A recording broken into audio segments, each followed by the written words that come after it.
welcome to Movies, Films, and Flicks. I am Mark Hoffmeyer, and joining me is a man that is half man, half David Thewlis. It's Adam Hodgins. Oh, when you said my intro was going to be great, I did not expect that. That was amazing. So if Mark, anyone... we've been doing this for what, 2-3 years? Yep. Never have I been stumped by an intro before. And for everyone listening, I had no bit. So we keep jumping on each other, but I think that intro just threw our rhythm off here. It threw our Adam and Mark get together rhythm, our Montana burger rhythm.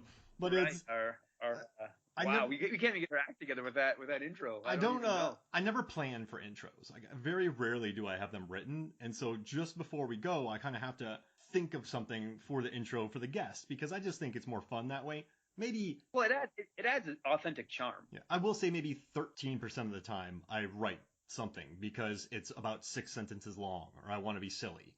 So then I will do that. But 87%, I do that. So I just thought, what's funny?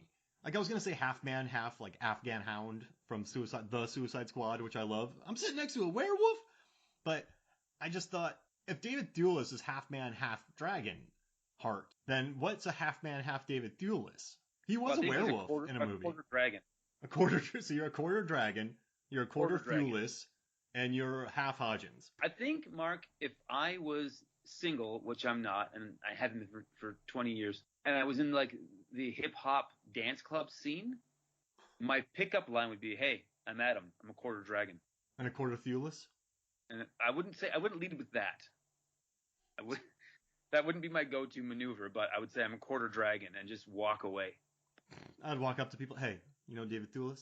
Think about it. This is right about when Lord of the Rings was coming out. Wait, no, he was in Harry Potter. Was he in Lord of the Rings, David Thewlis? I'm thinking of the other guy from 300.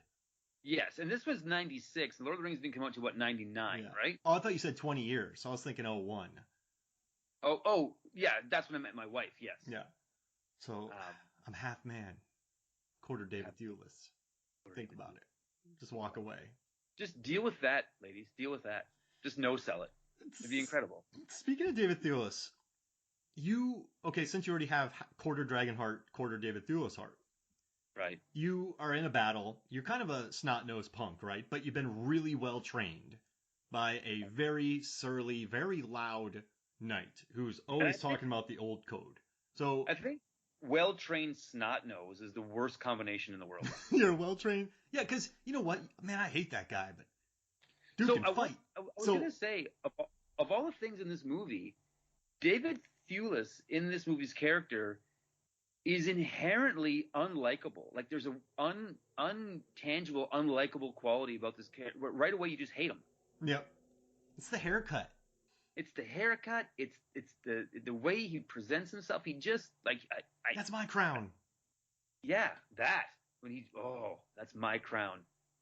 Let me pitch this to you. David Thewlis. No, it's not. You get this. You're a snot-nosed but well-trained person. You become king, and you have rule over. We're talking a pretty good domain. Like now, obviously, this is the Dark Ages, and Rob Cohen put this in the Dark Ages because it was kind of. He's like, well, dragons could probably exist then, and no one wrote about them. So you're in the Dark Ages, you have a good plot of land, right?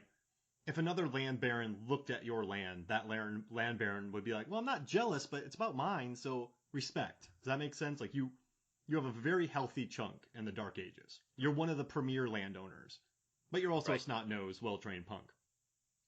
Ugh. You have a group of governors, yes-men, lackeys, who meet with you at meetings. Now, my question for you is, how often would you just slam one of your lackeys' head on the table and then just hold it there for way too long? Honestly, if I'm a well-trained snot-nose, the answer is as often as I could. I would constantly be waiting for someone to say something remotely controversial so I could slam their head against the table. Boom. Right in the potatoes. Yeah. I'd come home to my wife and she would say, how was your day? And I said, 4. I got slammed 4 heads onto the table today. That's a new record. Did you make any relationships in foreign relation? And I was like, no. 4. I did 4 heads against the table today. I did the double. I had 2 of them look in and go, hey, what's in this glass? and then I both smacked their heads on the ground. Right. There was a good thwack when that head hit the ground.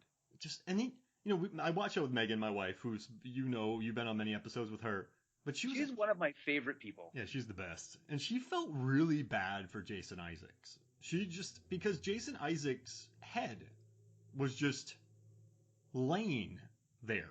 Like he had his head smushed for a very long time against that table. And then Thewlis, before he walked away, he smushed it even further down. Yeah. That was an A+ snot-nosed, well-trained punk head smash. And also, when he kills let him go, release him, and then he shoots the guy with an arrow. I mean, yeah. He is. So, you know what's interesting? I listened to the commentary, I watched all the behind the scenes clips, and I read a bunch of the interviews about this movie. I mean, this was nominated for an Oscar. In 96, this was big business, hearing about this movie, the CGI, the VFX, what ILM did. But this villain, David Thewlis, and you might know this already, but he was supposed to be a very quiet person who realizes immortality almost immediately. So this person has become bored of life. They don't worry about death. They kill people. They just don't care. Overall, dark.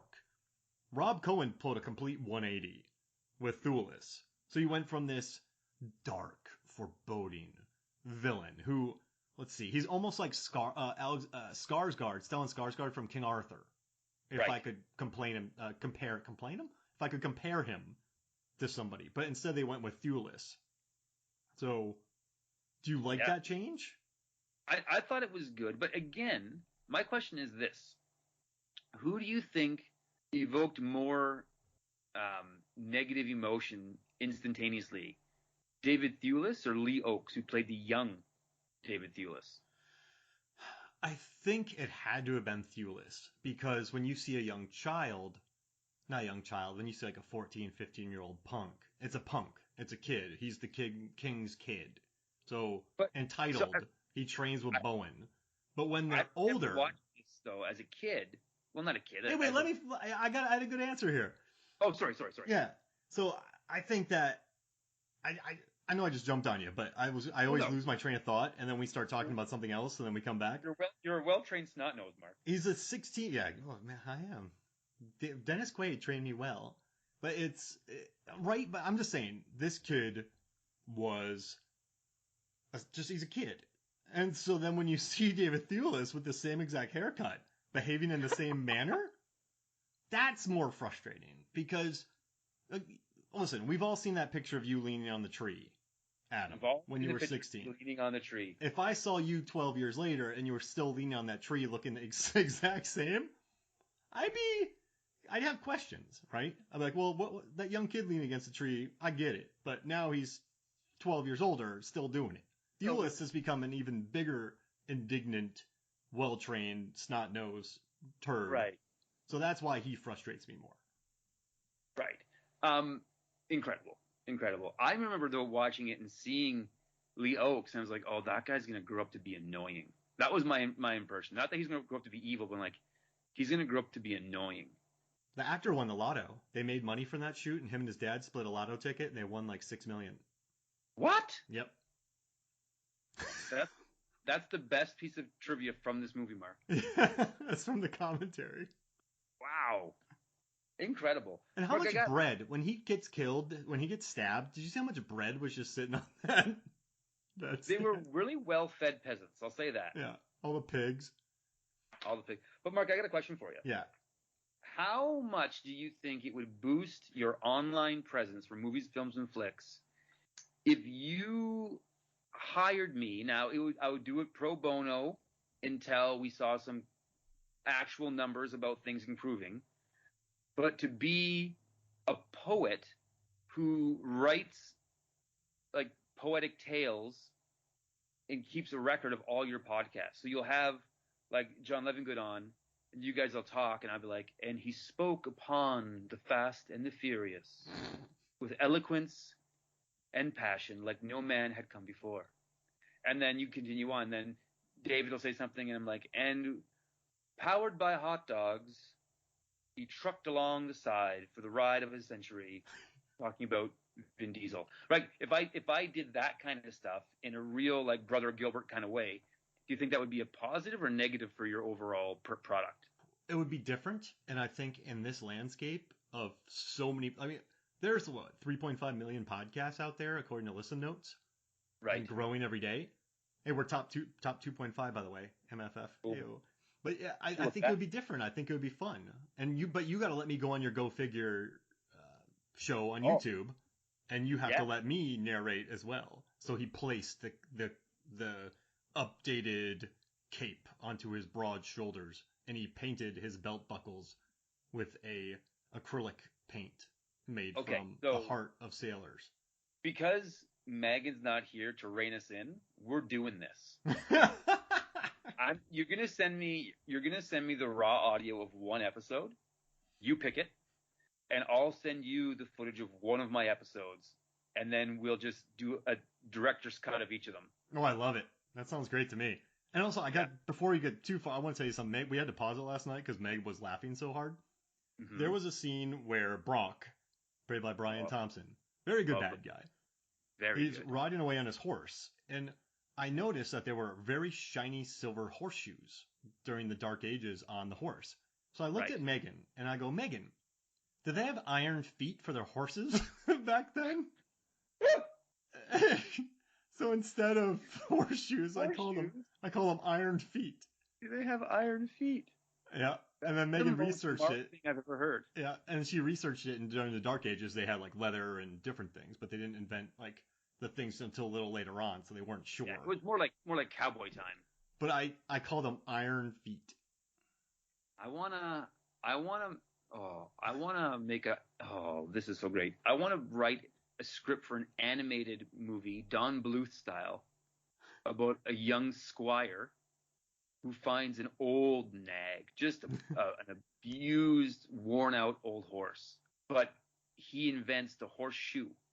Whoa. So he's the guy that goes from leather to the iron, and it's called Iron Feet. Yes. That's the name of the movie, and at the end, his improved horseshoes help him become heroic, and that young squire becomes a knight because of the iron feet. Oh man! And Megan just started laughing for the longest time.